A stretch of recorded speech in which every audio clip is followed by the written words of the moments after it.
These are the learning objectives for this chapter. Designing page layout. Professor teaches Microsoft Word 2021. Exploring page layout options. Changing margins. Adding sections and page breaks. Create columns. Adding bullets and numbering. Applying borders and shading. Let's proceed. A well-designed document can attract readers and help them focus their attention on the important points you want to make. In this chapter, you will learn about some of the design and layout tools that Word provides, such as sections, columns, bulleted lists, headers and footers, page numbers, and multi-level lists. Document design involves creating an effective page layout, which is controlled by a variety of features. Page orientation, margins, columns, and borders are just some of many layout elements that affect how your document looks. The Layout tab on the ribbon contains these and other design tools. Let's take a look.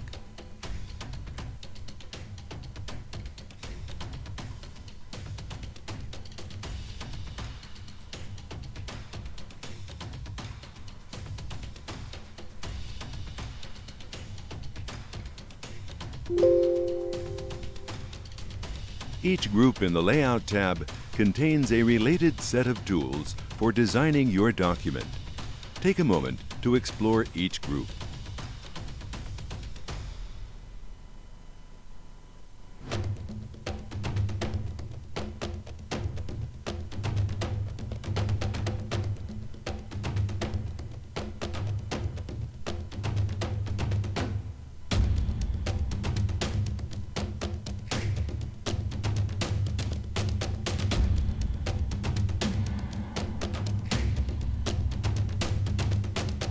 Many options in the Page Setup group affect the entire document or an entire section of a document. For example, the Orientation button lets you shift the orientation of the document from the default vertical arrangement, Portrait, to a horizontal arrangement, Landscape. Let's see how the document looks using the horizontal landscape orientation.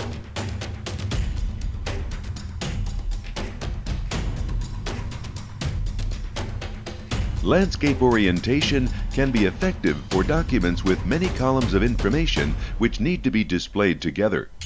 In this example, the portrait orientation will work better. So let's undo the change.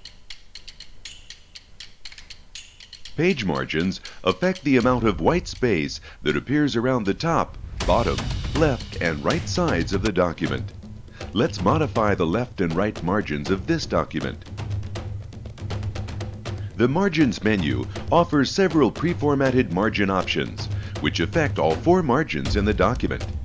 The Custom Margins command in the lower section of the menu enables you to enter customized margin settings. Let's take a look. The Page Setup dialog box contains all of the features found in the Page Setup group, along with other options. The Margins tab enables you to increase or decrease the margin sizes, as well as the gutter sizes. The gutter and gutter position settings are used to allocate the center spacing of a two-page spread, as in bookbinding. To modify a margin, enter the margin width in inches into the appropriate text box. Let's change the left margin now.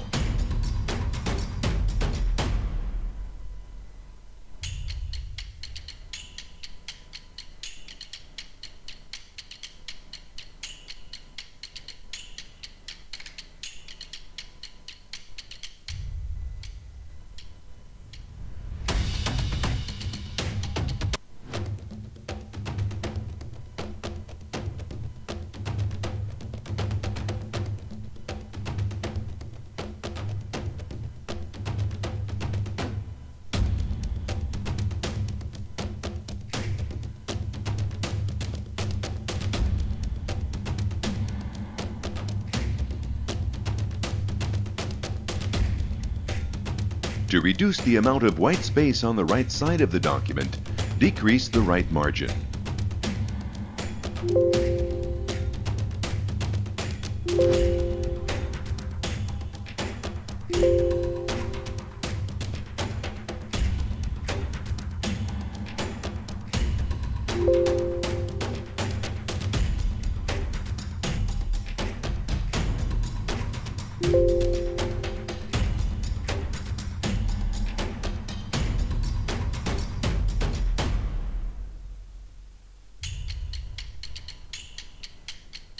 Great! The left and right margins for the entire document have been modified.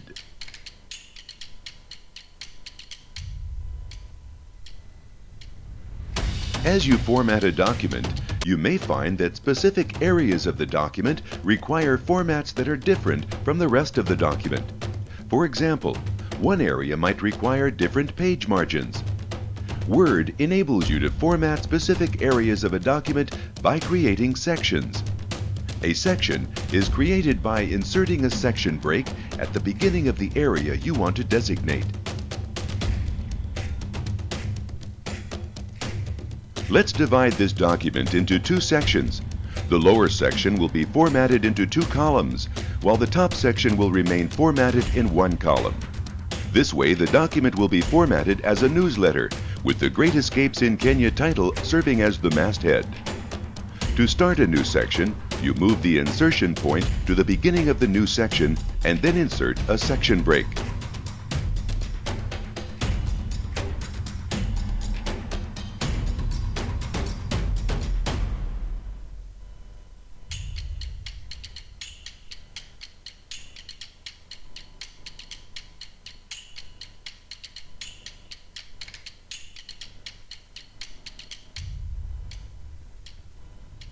The breaks list offers a number of options for dividing the document.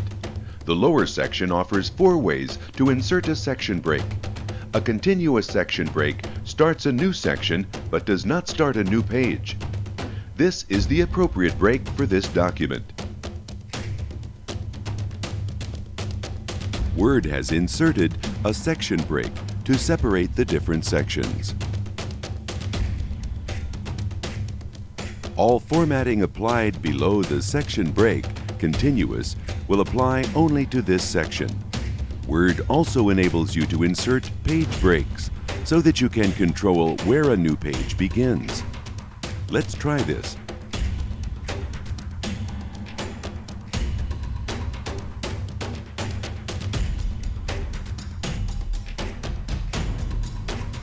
Here you see the page break. Word automatically inserts page breaks based on the page layout options specified for the document.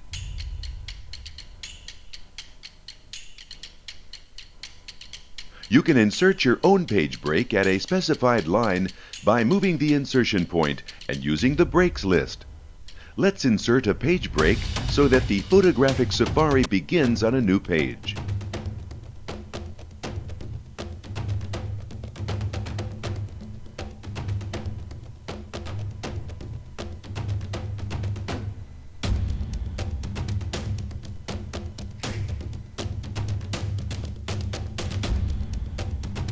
To view the manual page break, you can click the Show Hide button on the Home tab to display all formatting marks.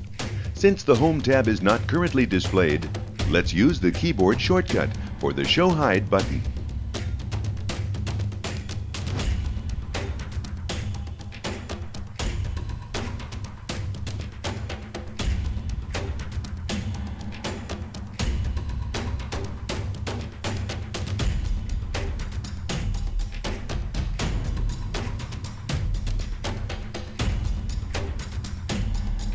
The page break text indicates that this is a manual page break and not an automatic page break. Word removed the original automatic page break because it is no longer required at this point in the document. Now let's hide the formatting marks and return to the previous page.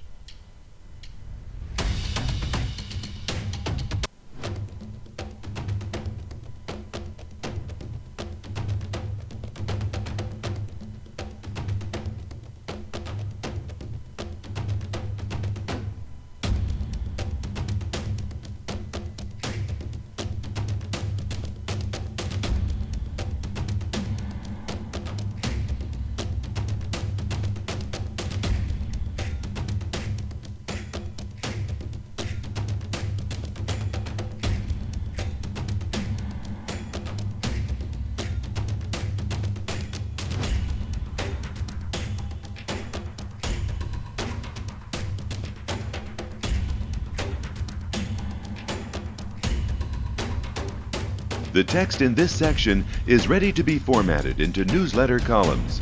Newsletter columns arrange a page of text so that the text wraps from the left column to the adjacent right column. When the columns are filled, the text wraps to the left column on the next page.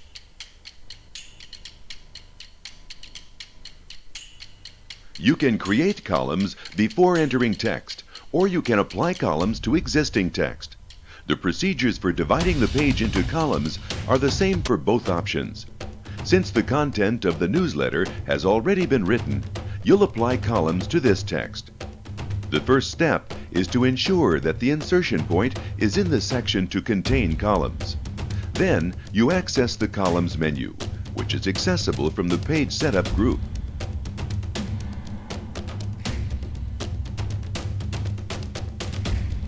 The Columns menu enables you to create up to 3 columns by clicking the column number you want. If you need more columns, you can use the Columns dialog box, which is accessed using the More Columns command. Let's use 2 columns. After creating the columns, Word automatically switched to Print Layout View. Column layouts are not visible in Draft View. Next, you're going to add an introductory sentence at the beginning of the column. Move the insertion point and then press Enter to start a new paragraph.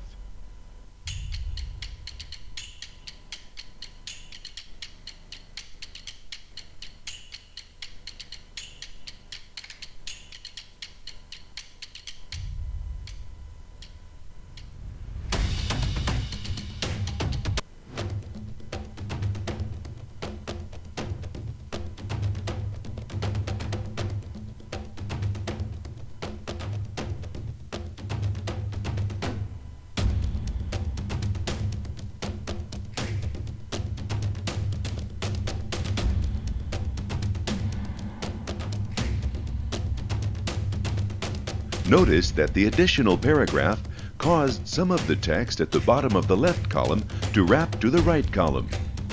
Now, enter the text.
Once you create columns, you can modify them in various ways. For example, you can add or remove columns, change column widths, insert column breaks, balance text evenly across columns.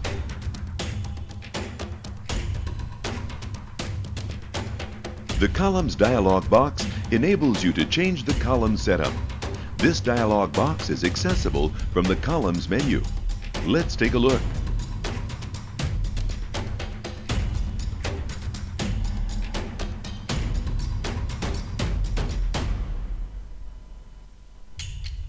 Now, take a moment to explore the different areas of the dialog box.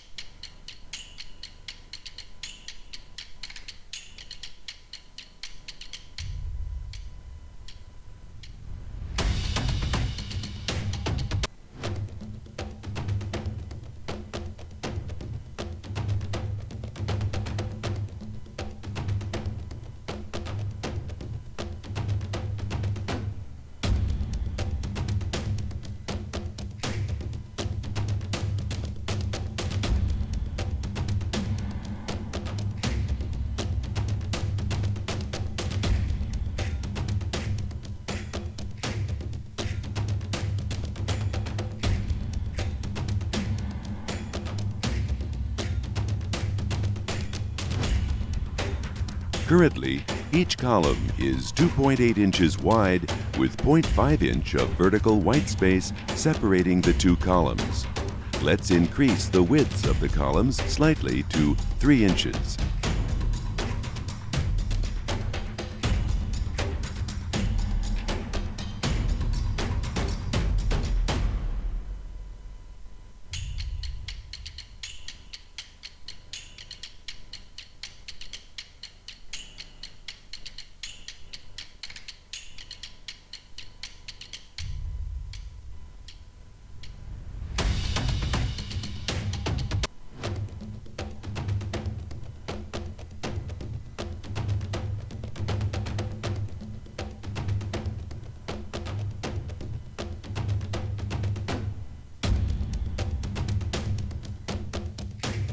Word automatically adjusted the value in the spacing text box to 0.5 inch so that the columns in the white space fill the space between the left and right margins.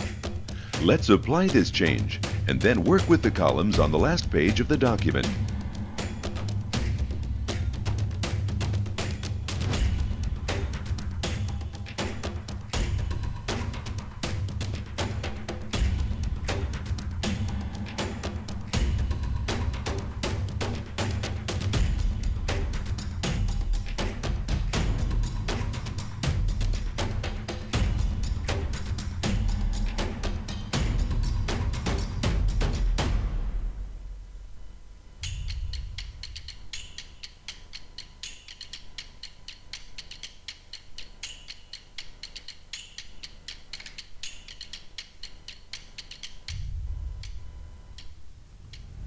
As you can see, all of the text on this page is contained in the left column.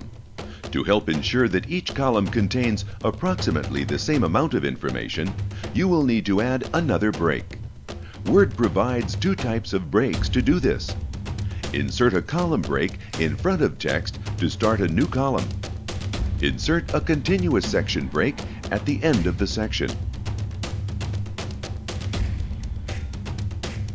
If you insert a continuous section break, then Word will readjust the text so that they are balanced evenly between two columns. In this case, the document doesn't need another section, so let's insert a column break before the last paragraph instead.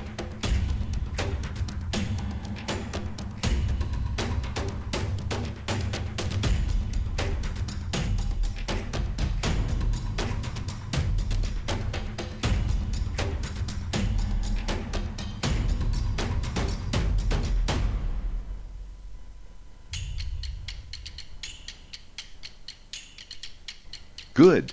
Each column now contains text. Next, you're going to refine the list at the top of the page by adding numbering and bullets. Start by moving the insertion point to the top of the document.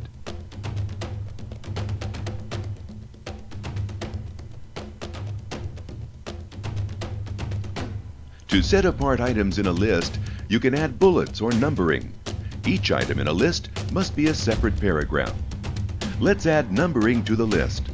The first step is to select the paragraphs that will be formatted.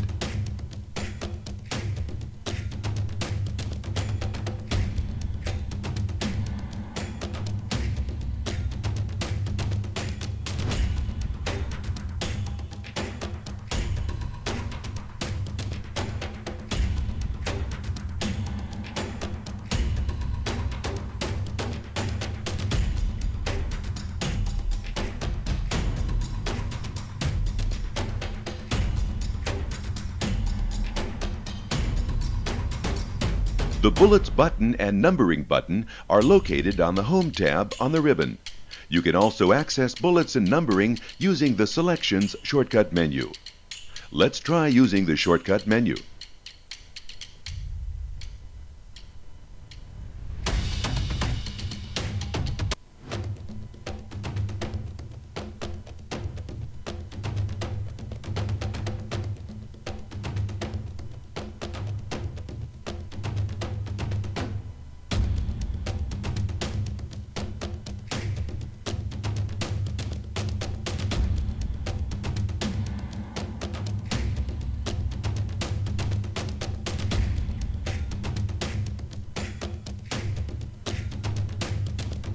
Both the shortcut menu and the mini toolbar are displayed.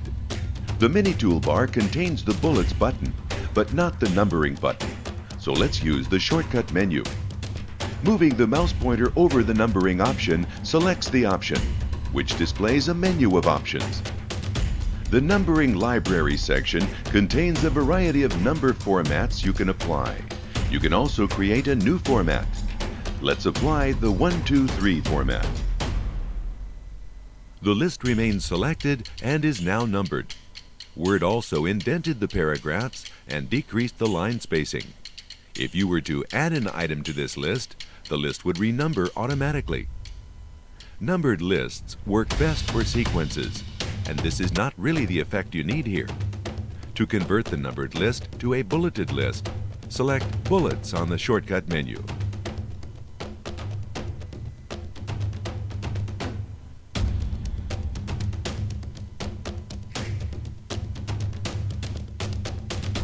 Word has replaced the numbering with the default bullet style. You can change the style using the Bullets library, which is accessible from the paragraph group on the Home tab. Let's select a different bullet style.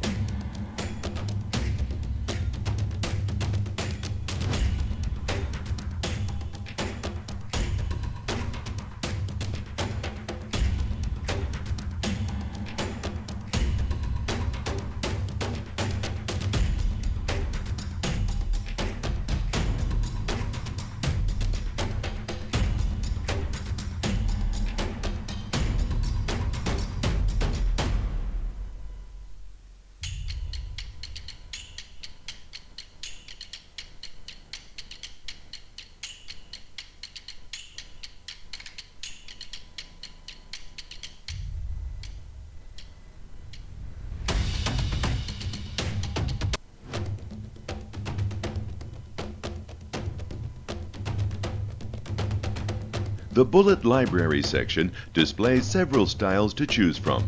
The lower section of the menu contains options for changing the indentations and creating new bullets.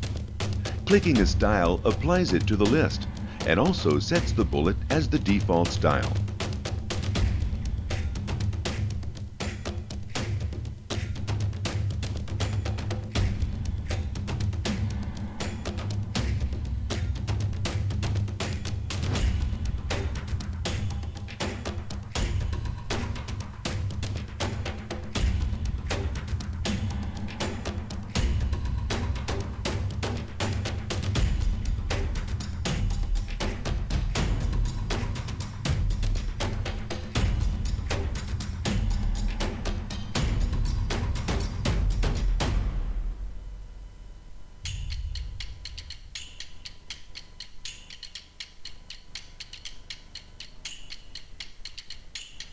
Good! You can customize the bullet style using the standard font formatting tools. For example, you can increase the size of the bullets and even add color. Let's increase the size of the bullets slightly. The first step is select just the bullet icons and leave the text unselected. To do this, click the top bullet in the list.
The Grow Font button in the Font group increases the size of the currently selected items by 1 or 2 point sizes, depending on the font.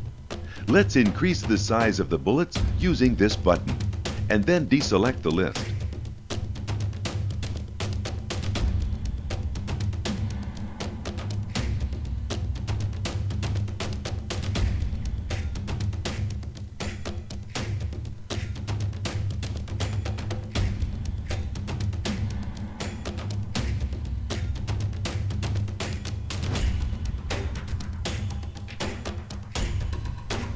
Good!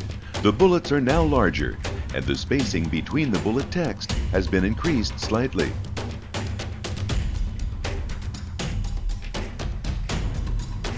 The formatting applied to the newsletter has greatly improved its appearance. It will be easier to read if each heading stands out a bit more. The headings in this newsletter would look better within a shadowed, shaded box.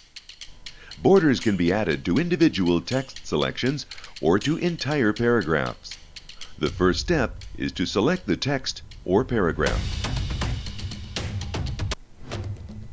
The paragraph group contains a shading button and a borders button. You can work with both shading and borders at the same time by opening the Borders and Shading dialog box. This dialog box is accessible from the Borders menu.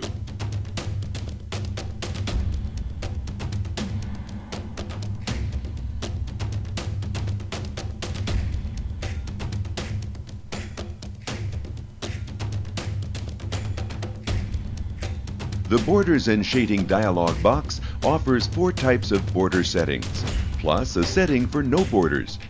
Borders can be customized by specifying line style, color, and width. Changes you make to the borders and shading settings will be applied to the active paragraph.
Here in the Shading tab, you can specify a fill color or pattern.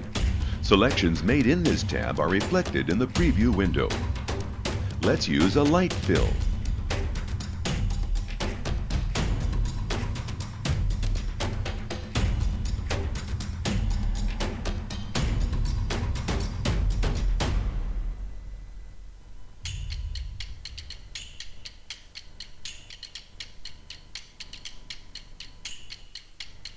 Word has applied the border and shading to the entire width of the column.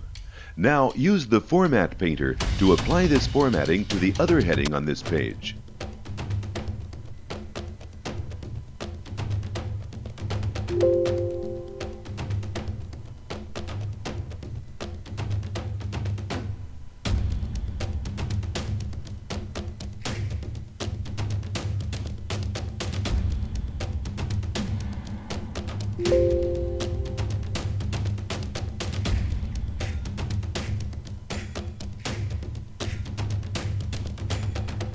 Good. Now the headings in the newsletter are more prominent.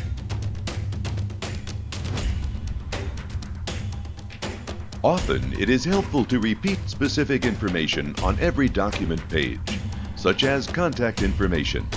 Headers and footers are special areas of a document that are repeated at the top and bottom of every page.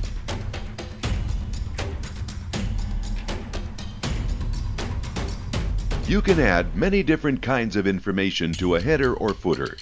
Let's add the company's web page address, page number, and date information to a footer. Headers and footers are accessible from the Insert tab.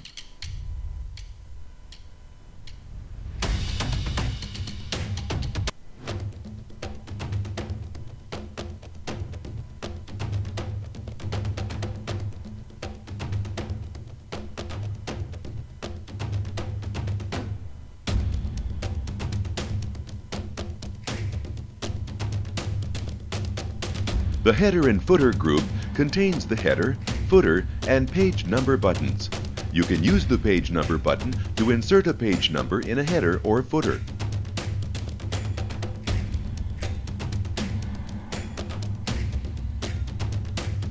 The Footer menu offers predefined footer templates, which you can customize with your own information. The Edit Footer command enables you to edit an existing footer, and the Remove Footer command removes all information from the footer. The blank templates can be used to enter your own information. Let's use the first blank template.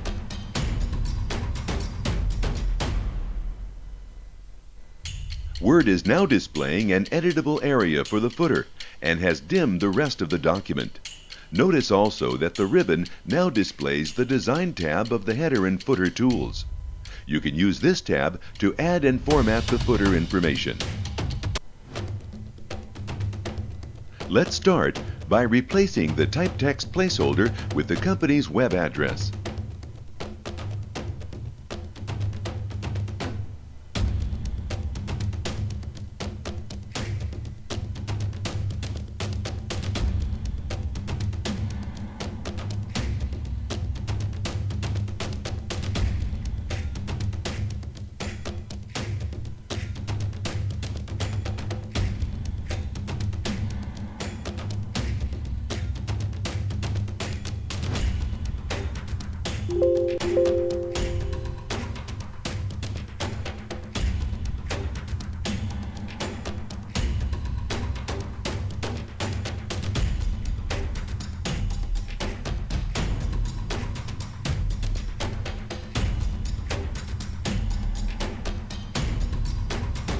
Word's Auto Format feature recognized this text as a web page and formatted it as a link. Auto Format is a feature that looks at the patterns of text in your document and automatically formats the text accordingly.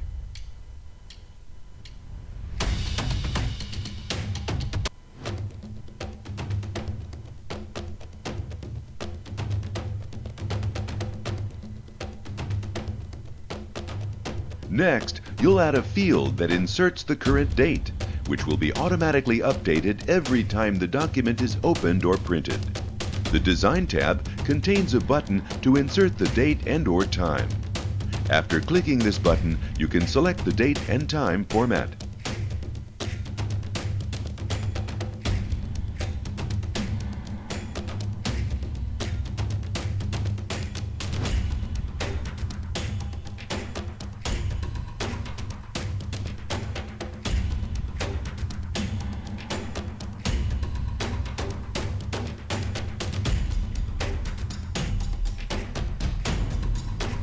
You can insert page numbers into a header or a footer using the Page Number button in the Header and Footer group. Let's move the insertion point to the right side of the footer and then look at the page number options. The first two options on the menu are used to insert a header or a footer that contains only a page number.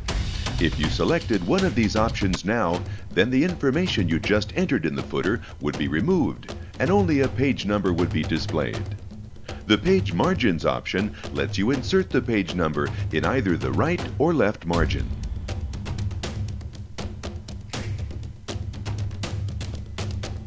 In this example, you want to add a page number to the existing information in the footer.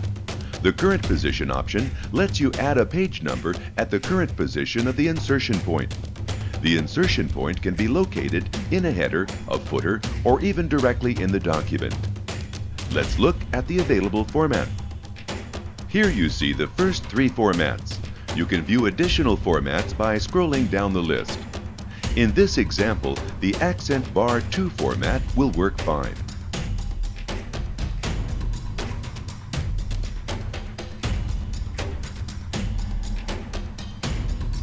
The page number 1 has been inserted. Since the page number item is in the footer, it will be repeated on each page. The footer on the next page will display page number 2, and so forth. To leave the footer area, you can either click the Close Header and Footer button or double-click within the document. Let's use the Close Header and Footer button. Now, scroll to the bottom of the page. Notice that the footer content is currently dimmed, meaning you cannot edit it right now. To modify an existing header or footer, you can either use the header and footer buttons on the Insert tab again, or double-click the header or footer text.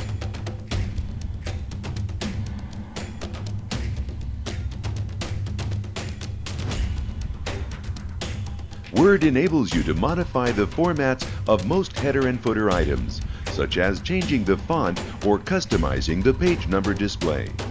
Let's change the format of the page numbers. You can open the Page Number Format dialog box using the Page Number button.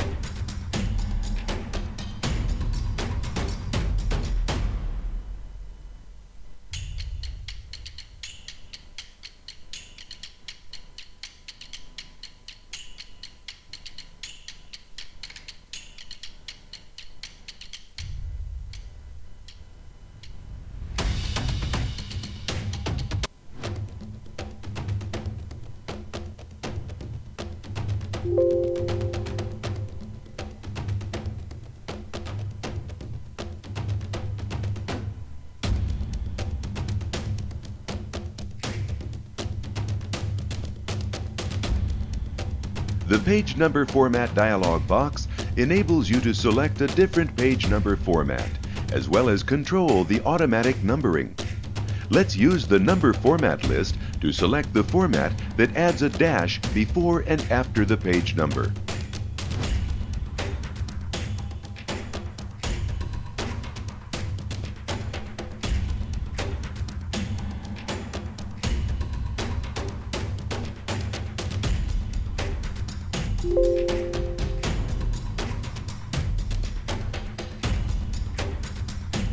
Great! Keep in mind that the procedures for adding and modifying a header are the same as for working with a footer. Header information appears at the top of each page instead of the bottom of each page. Now let's return to the document.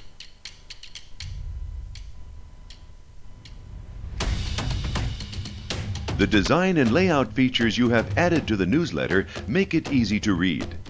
Next, you're going to work with another layout feature that improves readability. For your convenience, another document will be opened. The multi-level list format is helpful for organizing documents using a hierarchical structure, as it applies an outline number to each level. It is particularly effective for documents using headings and subheadings. You may recall that Outline View displays documents using a hierarchical format, which is based on heading styles. Keep in mind that Outline View does not actually create a numbered outline, as you are going to do. Outline View simply gives you the ability to view documents hierarchically and to add different heading, subheading, and text levels to a document.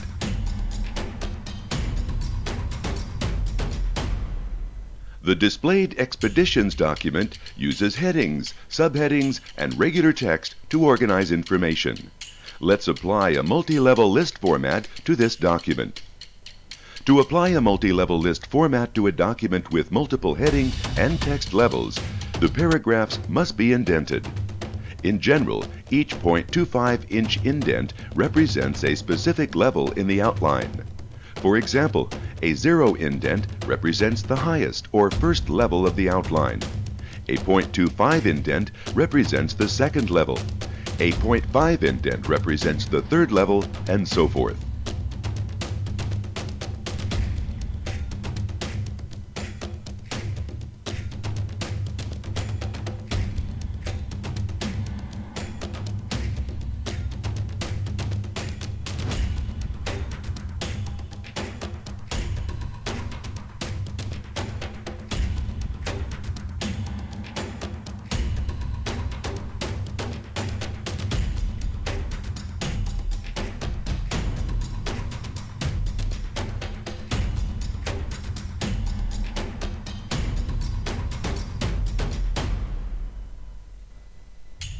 You can indent the document's paragraphs either before or after applying a multi-level list format.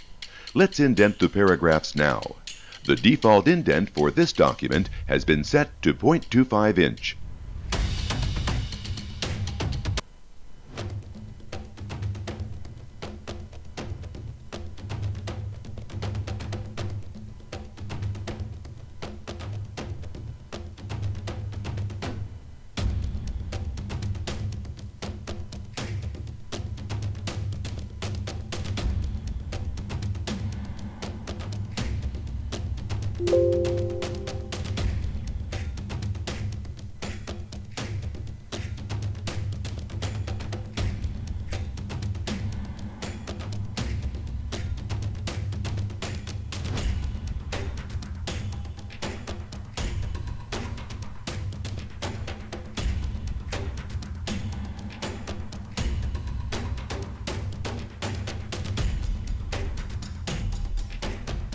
For your convenience, the rest of the document will be indented accordingly.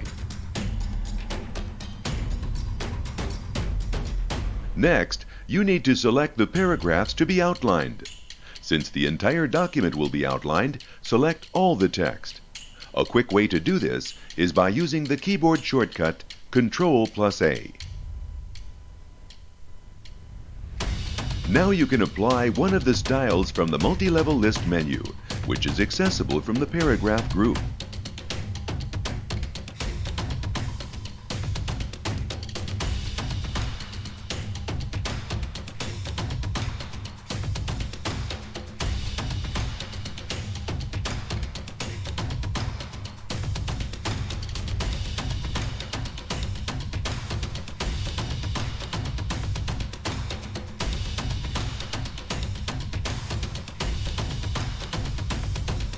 Word has added the appropriate outline numbers to each level.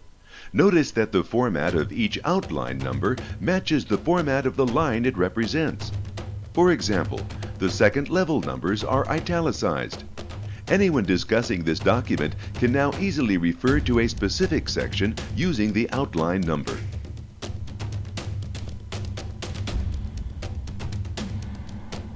In this chapter, you successfully used Word's design and layout tools to set up your document's margins and orientation, create and modify columns, and add bullets and numbering to a list.